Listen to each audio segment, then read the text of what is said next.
Fala galera, bom dia a todos, bom dia galera do segundo ano. Então, hoje vamos dar início aí, ou melhor, vamos dar continuidade no nosso capítulo anterior, que nós estávamos vendo sobre as fontes de energia. Na semana passada nós vimos um pouco sobre petróleo, carvão mineral, vimos as suas características, né? Características de cada uma dessas fontes de energia. Carvão mineral, um tipo de fonte de energia muito utilizado no início do processo de revolução industrial, lá no século 18, século XIX, né? Entre o século XVIII e o século XIX. Vimos um pouco sobre essa característica aí do carvão mineral. Vimos aí que ele é muito poluente, que ele é uma fonte de energia não renovável, né? Ou seja, a partir do momento que todas essas jazidas de carvão mineral se esgotaram, não tem mais de onde tirar o carvão mineral. Então, vimos um pouco dessas características.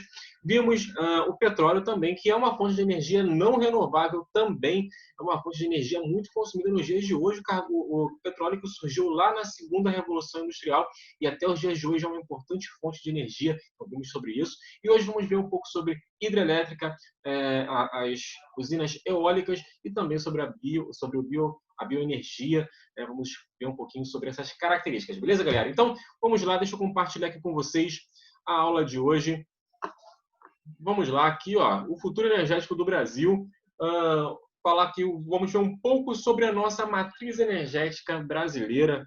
Essa nossa matriz energética, que ela vai ser aqui, ó, como vocês podem ver, tem tanto energias renováveis quanto não renováveis. Mas se vocês verem aqui, ó, as renováveis compõem quase 40% da nossa matriz energética. O Brasil, ele vai ser um país, pessoal, de todos os países do mundo, o que tem a maior matriz energética renovável do mundo, a mais sustentável. O que significa isso? Que grande parte da nossa matriz energética, grande parte daquilo que nós consumimos de energia provém de fontes renováveis, ou seja, são fontes mais limpas, que agridem menos o meio ambiente. Então, isso aí é bem importante, é bem bacana. E o Brasil ele tem essa característica, o Brasil vai estar em primeiro lugar no mundo nesse tipo de fonte de energia renovável, né? São diversas.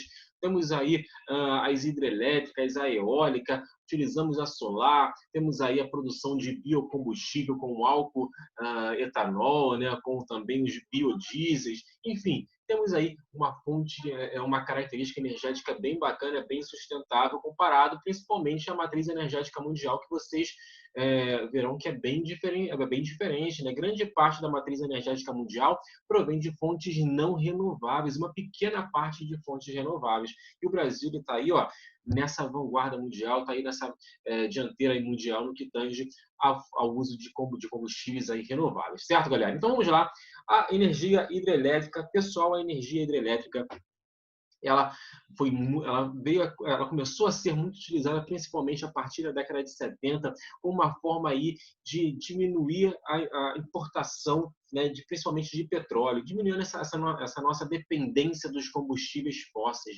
Então, surge aí, principalmente ao longo dessa década de 70, um grande incentivo à energia hidrelétrica, uma forma aí de favorecer essa fonte de energia que é renovável. O Brasil tem um grande potencial, porque no Brasil nós temos muitos rios, são rios bem grandes, com bastante vazão e que são propícios à instalação de barragens para a geração de energia hidrelétrica, né? Então, nós temos aí essa geração de energia hidráulica, né, ou hidrelétrica, dando impulso principalmente nesse período como forma de diminuir a nossa dependência do petróleo, né? Então que vem principalmente devido aí às crises, né, que se geraram pelo petróleo, também essa volatilidade do preço do petróleo. Então isso fez com que o Brasil optasse por esse tipo de energia, ao invés de utilizar, por exemplo, o óleo diesel nas termoelétricas, se começou a investir na construção de hidrelétricas. E como vocês podem ver, aqui o Brasil, no Brasil todo, nós temos muitas usinas hidrelétricas. Como vocês podem ver aqui, ó, o eixo sul-sudeste, né, que sul-sudeste, essa partezinha aqui vai ser que vai ter a maior quantidade de usinas hidrelétricas. E por que isso, pessoal?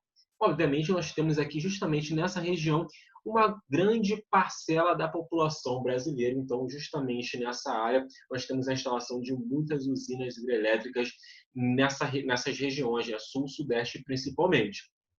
E nós temos também aqui na região Nordeste, né, na região Norte com menos usinas hidrelétricas, principalmente porque a população de lá é uma população menor. Só que hoje em dia o que se observa é que cada vez mais novos investimentos e novos projetos de hidrelétricas estão surgindo nessa região, impulsionados principalmente aí, pelo fato dessa região ter muitos rios bem grandes, rios que suportam esse tipo de usina. Então, nós temos ali surgindo muitos projetos nessa região, como, por exemplo, a usina de Belo Monte, que foi concluída há pouco tempo, essa usina de Belo Monte, que é uma das maiores do Brasil, e ela está justamente nessa região norte do Brasil. Então, temos diversas outras surgindo nessa região, em diversos rios da região. Então, isso devido a esse potencial que a região norte tem muitos rios, Rio Amazonas, por exemplo, pega aqui a região norte, então temos muitos rios na região norte, e com isso facilita bastante aí a implementação, né, de projetos de usinas hidrelétricas. E como vocês podem ver, o Brasil ele vai ser muito bem abastecido por essas usinas. Grande parte da energia elétrica produzida no Brasil provém das usinas hidrelétricas, então aí 65% aproximadamente de tudo que nós produzimos de energia elétrica vem das hidrelétricas. Então elas são muito importantes aí para a nossa economia, para a geração aí de energia, né? Então essa é a característica brasileira. O Brasil aí ele vai ser das nações do mundo, né, das que mais investem nesse tipo de construção, na construção de barragens para a geração de energia hidrelétrica. E isso, obviamente, faz do Brasil aí um dos países que mais geram energia através desse tipo de matriz energética, através ali da hidrelétrica. Só para vocês terem uma ideia, até há pouco tempo Itaipu era considerada a maior usina hidrelétrica do mundo. Itaipu fica lá na região sul do Brasil. E há pouco tempo, uma usina da China tomou esse posto de Itaipu. Itaipu hoje é a segunda maior do mundo, mas para que vocês tenham uma noção, né, Itaipu foi durante muitos anos a maior usina hidrelétrica do mundo aí no potencial de geração de energia, né? Temos hoje Belo Monte, que é a segunda maior do Brasil, que gera também muita energia para o Brasil. Então, nós temos aí diversas usinas funcionando no Brasil que estão aí entre as maiores do mundo. Ok? Como eu disse para vocês, grande parte, né, dessa nossa matriz energética, grande parte da eletricidade que nós produzimos no Brasil vem dessa fonte de energia.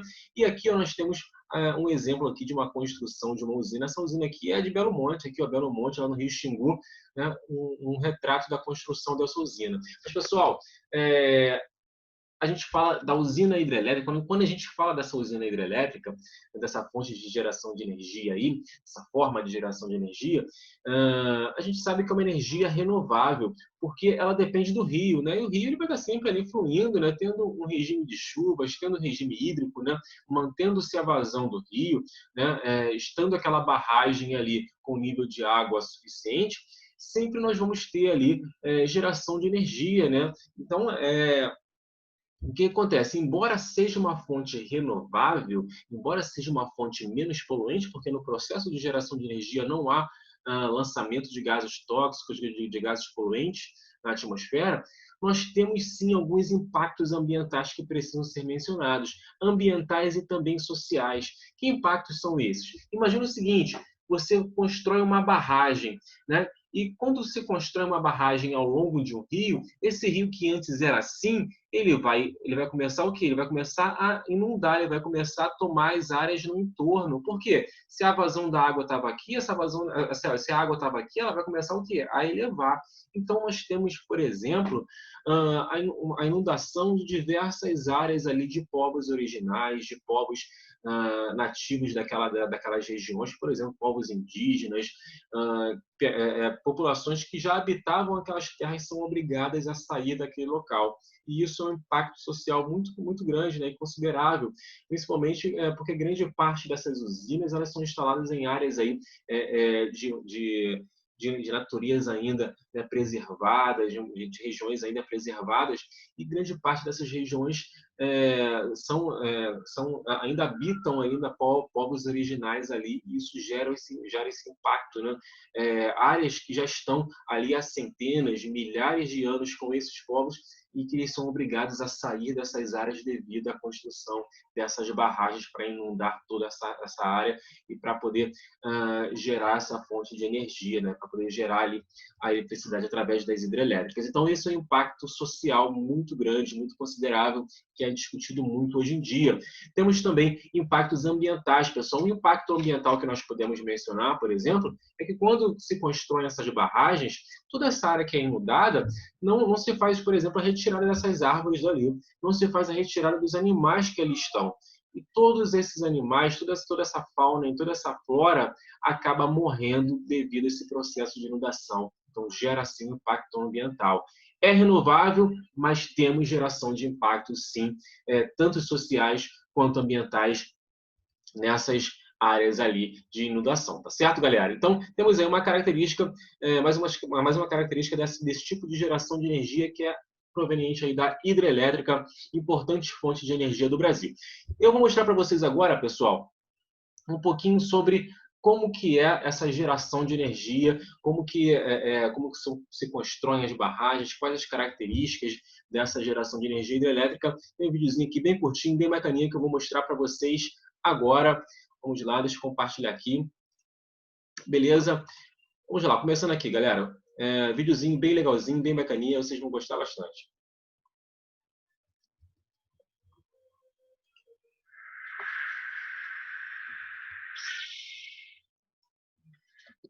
Opa, deixa eu voltar aqui só para pegar aqui o correto.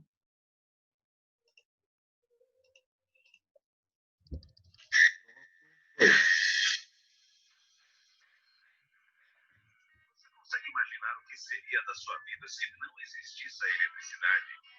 Na sua casa, no comércio,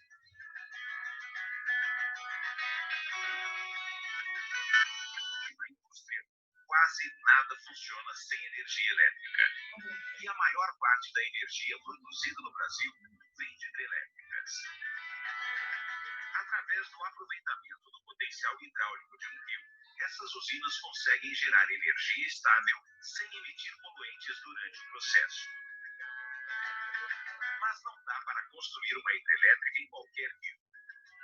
Antes, é preciso realizar estudos e encontrar rios que possuam elevado volume de água e que apresentem desníveis em seu curso.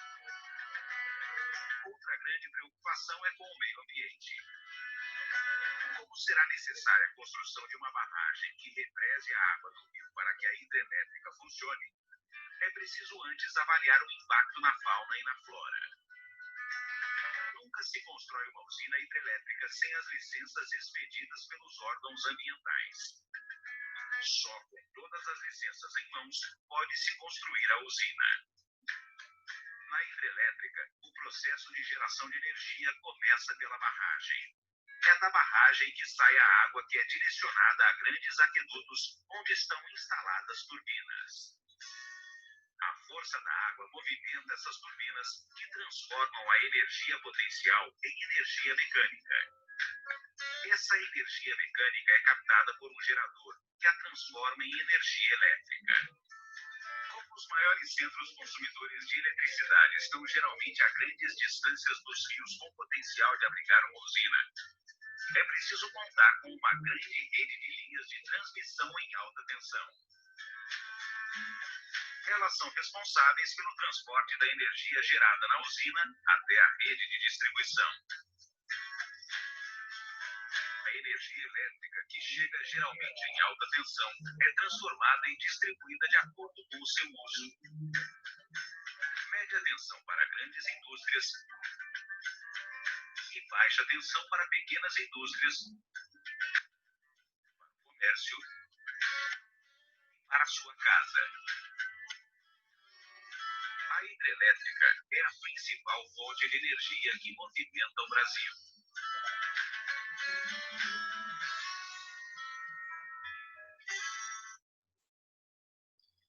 Beleza, pessoal. Então, vimos aí um pouquinho como funciona uma usina hidrelétrica, né? Quais são as suas características, né? A construção da barragem, a geração de energia. Vocês viram aí a importância dessa usina hidrelétrica. Nesse filmezinho, fala em torno de 70% aí, né, dessa geração de energia elétrica no Brasil, 70% provém da hidrelétrica. Então, esse número ele vai variando de ano para ano, né? Hoje em dia temos uma maior participação, um maior percentual da usina eólica no Brasil. Então, isso vai acabar mudando um pouco essa configuração aí de distribuição dessa energia elétrica, de como que ela está se configurando aí na matriz energética brasileira. Então, temos aí essa característica da usina hidrelétrica. Vamos agora à energia eólica. Energia eólica, pessoal, também é muito importante. É uma fonte de energia renovável. Hoje em dia, o Brasil vem aumentando muito a sua participação nessa fonte de energia. Essa fonte de energia, aí, como eu falei para vocês, gera poucos impactos ambientais, por ser renovável, né? Acaba gerando menos impactos ambientais, e a eólica gera muito pouco impacto ambiental, se comparado aí a outras fontes de energia. Utiliza ali a energia do vento, né? O vento não para, né? Sempre vamos ter vento, por isso é renovável. E temos aí no Brasil a região Nordeste como grande polo produtor aí desse tipo de energia, a região que mais recebe investimentos para a produção desse tipo de energia. Estados aqui, ó, como Bahia, Paraíba, Ceará, são estados que acabam tendo aí uma grande parte da produção nacional está concentrada nesses estados. Rio Grande do Norte também, grande parte desses estados vão receber muitos investimentos nesse tipo de fonte de geração de energia. E, pessoal, o Brasil ainda está no começo desse investimento. Hoje em dia, nós já estamos entre os 10 maiores produtores de energia eólica do mundo.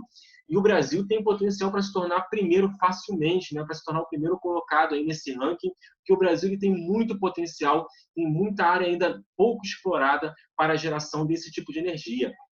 Então, nós temos aqui no Brasil ainda um mercado muito incipiente, uma fonte de energia ainda muito pouco explorada, que tende no futuro a crescer cada vez mais essa fonte de energia, né? Hoje em dia, grande parte das residências no Nordeste já são abastecidas por essa fonte de energia, que hoje já é a segunda maior geradora de energia elétrica no Brasil, só perde para a hidrelétrica. Então, nós temos aí sim um grande potencial, uma fonte de energia renovável, com poucos impactos ambientais. Imagina, a usina eólica, né, aqueles grandes cataventos, né, rodando, eles não geram poluentes, eles não geram gases aí poluentes. Então, isso é algo muito bom, né, e que vem sendo muito explorado no Brasil ao longo dos anos. Então, nós temos aqui, ó, um mapa do Brasil com as áreas com maior potencial de geração. Olha aqui essas áreas aqui com grande potencial de geração, pegando Ceará, Rio Grande do Norte, né? Aqui, ó, Bahia, as áreas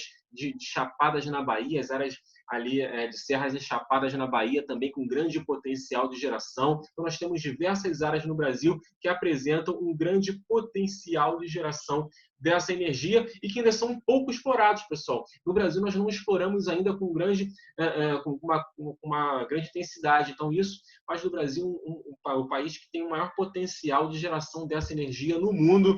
Então, olha aqui, galera, o potencial que nós temos dentro desse nosso território. Isso é influenciado principalmente porque nós temos aqui, ó, estamos aqui próximos à linha do Equador cruzando aqui, ó, o Brasil, e com isso essas áreas próximas à linha do Equador sofrem influência ali dos ventos alísios, que vão fazer com que tenha uma maior incidência de ventos aqui, principalmente nessa região.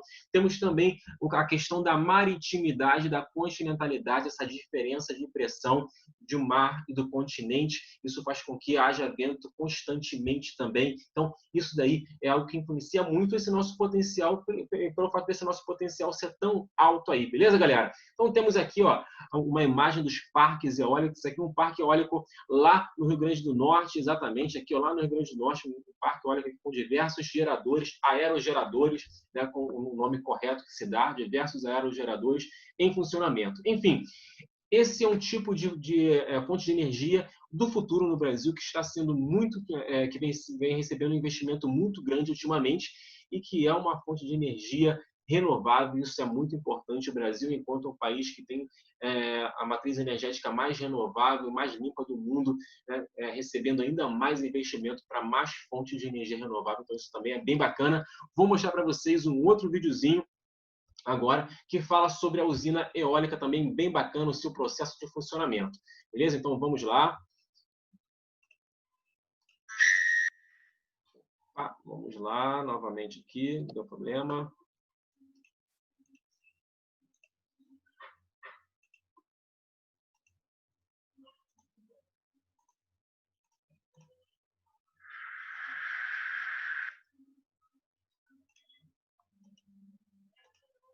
Prontinho, vamos lá. Nos primórdios da civilização, o homem aprendeu a obter energia com a força do vento. O termo eólico deriva da mitologia grega. Eolo era o senhor dos ventos. O vento é gerado pela diferença de pressão. O ar mais quente sobe e o ar da região de menor pressão se desloca para ocupar o espaço. Esta energia é capturada pelo aerogerador. Avanços tecnológicos surpreendentes permitiram a expansão da energia eólica. Atentas inovações, Furnas participa da construção de 17 parques eólicos no país. 3 deles ficam no Rio Grande do Norte. Piaçaba 3, Rei dos Ventos 1 e Rei dos Ventos 3. Neles, por exemplo, os aerogeradores possuem 80 metros de altura, até 8 vezes mais alto do que os da década de 1980. O aerogerador produz 1,67 megawatt-hora de energia, o suficiente para atender até 9.000 pessoas por consumo moderado. Para aproveitar com maior eficiência a força do vento, as pás usam princípios aerodinâmicos. No litoral potiguar, os ventos são constantes, com velocidade de 10 a 12 metros por segundo, o ideal para estes aerogeradores. Se a velocidade do vento fosse as pás ficam na posição paralela ao vento. E o sistema é interrompido para evitar danos ao equipamento. O movimento das pás vai gerar um eixo que liga o topo do rotor a um gerador no interior da nacelle, compartimento do topo da torre. A nacelle tem um diâmetro de 6 metros. Somado com 40 metros de cada par, a gente fica com um rotor de 86 metros, que é a área que vai receber o vento e dentro do aerogerador transformar esse movimento em energia. Na engrenagem, a energia mecânica, depois de passar por um multiplicador, será transformada no gerador em energia elétrica. Com investimentos incentivos, a produção de energia eólica no país cresceu 73% em 2012 em relação ao ano anterior. Furnas ajuda a criar um novo cenário para a energia no Brasil.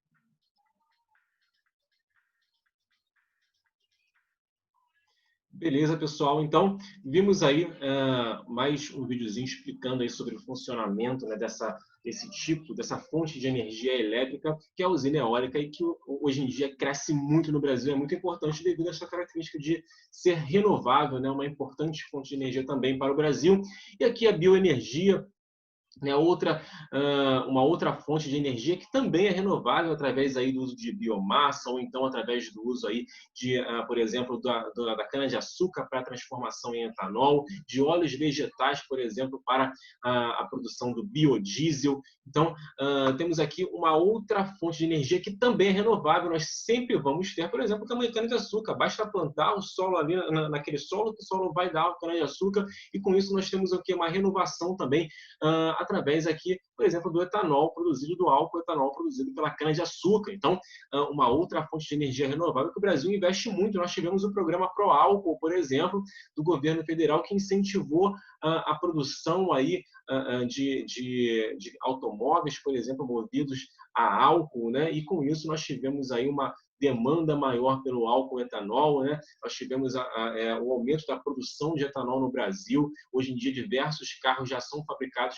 sendo flex, né? Aceitam gasolina e aceitam álcool. E isso é importante porque incentiva essa nova fonte, essa outra fonte, né? Essa fonte de energia que é renovável. Então, temos aqui mais um caso, aqui, mais um exemplo de fonte de energia renovável, que também foi incentivado lá na década de 70, principalmente devido aí às crises do petróleo, como alternativa na importação do petróleo por exemplo, aqui a produção do etanol através da cana-de-açúcar. Então, se substitui um pouco essa matriz energética para poder evitar aí a volatilidade dos preços do petróleo. Então, temos um exemplo aí, como é o caso aqui dos biocombustíveis, né? Como aqui o exemplo do álcool etanol. Temos também a produção, como eu falei para vocês, aqui, ó, através da mamona, do dendê, né, dos biodiesel, né, do biodiesel, que já é misturado, inclusive, ao diesel convencional, né? O álcool que já é adicionado aqui à gasolina, 27% da gasolina já contém álcool na sua composição. Então, nós temos aí esses importantes também, essas importantes fontes de energia que são também muito produzidos no Brasil, são muito consumidos no Brasil e que faz do Brasil aí um país pioneiro, né, no que tange a sustentabilidade da sua matriz energética. Temos aqui um esqueminha mostrando a viabilidade do uso da bioenergia, né, que é uma plantação de cana, né, aqui, por exemplo, com a retirada aqui do bagaço da cana, esse bagaço que antes era queimado diretamente no pasto, hoje em dia ele é levado para as usinas para poder gerar calor nas usinas. Então, se reduz até mesmo no processo ali a poluição com o bagaço. Então, hoje em dia, nós já não temos mais, se reduziu bastante hoje em dia. Então, nós temos aí uma produção bem sustentável dessa nossa energia, dessa nossa matriz energética. Beleza, pessoal? Bom, galera, vou deixar para vocês o exercício lá no WhatsApp, tá bom? Referente a essa nossa matéria de hoje. Então, estamos finalizando esse capítulo. Na próxima aula já entramos em um novo capítulo.